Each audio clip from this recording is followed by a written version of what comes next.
Closely connected with this is the doctrine of the jīva itself. According to Viśiṣṭādvaita, the jīva is an eternal, unborn, conscious self that is distinct from the body, the senses, the mind, and the vital airs. Although it is atomic, anu in size, its dharmabhuta jnana enables it to know objects far beyond the physical limits of the body. In bondage, the soul's intrinsic knowledge and bliss remain obscured by karma. Liberation does not create these qualities but simply allows them to become fully manifest. Every living body possesses its own individual jīva. These souls perform actions generating karma and its unseen potency known as adrashta. Yet, karma itself does not automatically produce results. Rather, Ishvara, acting according to justice and devotion, dispenses the appropriate fruits of karma of every action by his own will. The text divides jivas into three categories. Nityas are the eternally free souls who have never entered samsara, example Garuda and Adishesha. Muktas are those who were once bound but now have attained liberation.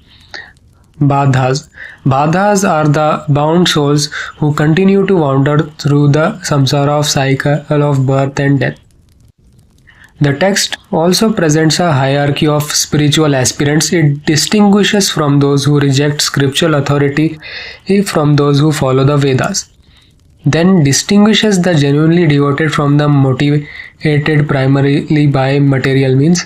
Among the devotees of Vishnu, the highest path is Prapti, the complete surrender, which is open to all regardless of social status. Ultimately, his sincere surrender culminates in liberation through the grace of Vishnu. The final supreme substance is Ishvara. According to Viśiṣṭādvaita, Ishvara is simultaneously the material cause, the efficient cause, and the cooperating cause of the universe. He possesses only infinitely auspicious qualities, Kalyana Guna, and is entirely free from every defect. He is the supreme ruler, the inner controller of all beings, the sustainer of the universe, and the dispenser of the fruits of karma. Unlike systems that describe the ultimate reality as pure, undifferentiated consciousness, Viśiṣṭādvaita understands the Supreme as a personal being endowed with infinite auspicious qualities, including knowledge, power, sovereignty, strength, energy, and splendor. From the Sri Vaishnava perspective, no other deity can occupy this supreme position. Even deities such as Rudra arise within creation and therefore remain dependent upon Vishnu. The tradition also speaks of 5 principal manifestations of Vishnu: Para, his supreme eternal form in Vaikuntha; the 4 Vyuhas, Vasudeva, Sankarshana, Pradyumna, and Aniruddha; Vibhava, comprising of avatars such as Rama, Krishna, and Narasimha; Archa, his real presence in consecrated images is like the portraits; and finally Antaryamin, the indwelling Lord present within every soul and every object. This brings us to the defining doctrines of Viśiṣṭādvaita. The schools explains this doctrine through Sharirin Bhava. According to this view, the entire universe, consisting both of conscious souls, Chit, and insentient matter, Achit, forms the body of Brahman, while Ishvara is its indwelling self. Creation and dissolution are understood as expansions and contractions of this cosmic body, whereas Brahman himself remains unchanged. In this way, the system seeks to preserve both the God's transcendence and his intimate relation to the universe, avoiding both pantheism and anthropomorphism. Finally, the text returns to the second major category of realities, adravyas.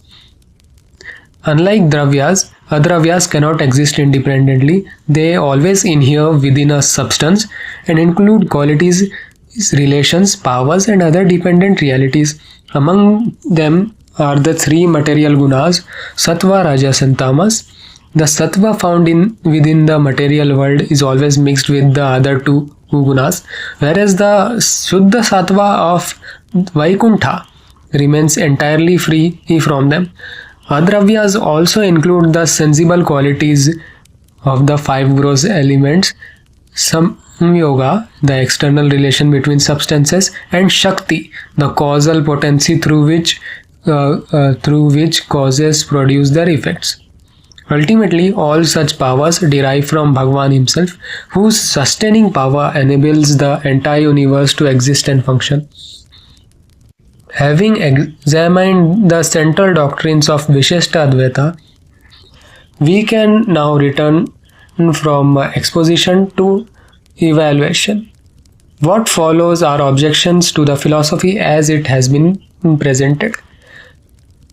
The first issue concerns the problem of evil. Viśiṣṭādvaita presents Vishnu as the supreme ruler of reality. He is not merely an impersonal absolute, but a personal, intentional, morally perfect being. He is the inner controller of all existence, the sustainer of the universe, and the dispenser of the fruits of karma. Nothing ultimately lies outside his sovereignty. At the same time, suffering, injustice, and evil continue to exist. The standard explanation offered by the tradition is that beings experience the consequences of their own beginningless karma. In other words, God is not arbitrarily causing suffering, He is administering justice. But this seems to raise a deeper question rather than answer it. If Vishnu is omnipotent, infinitely compassionate, and the supreme ruler of reality, why must he continue administering beginningless karma in the first place? One possible reply is that justice requires it, but then we may ask, who determined that justice must operate in precisely this manner? If the answer is that this is simply the eternal moral order, then the problem appears to have been relocated rather than resolved. If Vishnu is truly supreme, why could he not suspend, modify, or transcend that order out of compassion? A different response might appeal to divine grace. Vishnu, it is said, can indeed intervene through his grace. But if that is the case, another question follows: why not extend that grace universally? If the answer is that souls must first surrender, then we can ask why universal surrender was made dependent upon such conditions to begin with, considering Vishnu is omnipotent. The appeal to begingless karma explains how suffering is distributed, but it does not seem to explain why an all-powerful and infinitely compassionate God continues to uphold such a system rather than bringing it to an end. Ultimately, the question becomes this: if nothing limits Vishnu, then continued suffering appears to persist by his permission. If something does limit his intervention, then that seems to raise a difficult question about the extent of his sovereignty. The second issue concerns one of the school's most distinctive doctrines, Dharmabhuta Jnana. As we saw earlier, Viśiṣṭādvaita argues that consciousness or knowledge is an attribute of the jīva rather than the essential nature of the conscious subject itself. The text argues that cognition involves a knower and an object that is known. The objects are not merely projections of the mind, and that knowledge reveals those objects to the knower. None of these, however, seems to establish the conclusion that a text ultimately wishes to reach. Even if we grant that knowledge reveals objects, why should that imply that consciousness is merely an attribute inhering within a separate substance called the jīva? The argument appears to move from a theory of cognition to a substantial metaphysical claim without sufficiently demonstrating that transition. If consciousness is precisely what makes every act of knowing possible, why should it be regarded as merely one property of the knower rather than something fundamental to the nature of the knower itself? And if consciousness is fundamental to the conscious subject, why should it not also be fundamental to reality itself? The final issue concerns what is perhaps the defining doctrine of Viśiṣṭādvaita, the relationship between Brahman and the individual souls.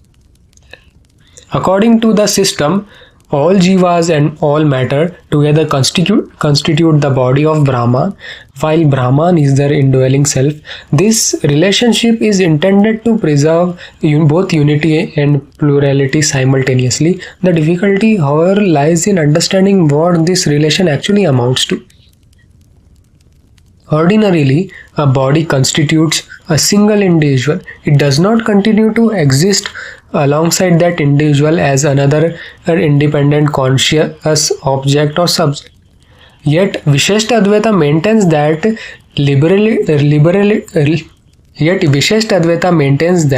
liberated jivas remain eternally distinct conscious individuals even in Vaikuntha. If that is so, then in what meaningful sense do these jivas constitute Brahman rather than simply existing in eternal dependence upon him? If dependence is all that is meant, then the resulting picture appears to be one of theism with an enduring plurality of conscious beings rather than a genuinely qualified form of non-dualism. The relationship between Brahman and the jivas seems to require further clarification if it is to distinguish itself from pluralistic theism. With that, we arrive at the end of Viśiṣṭādvaita. Thank you for watching, and I will see you in the next one.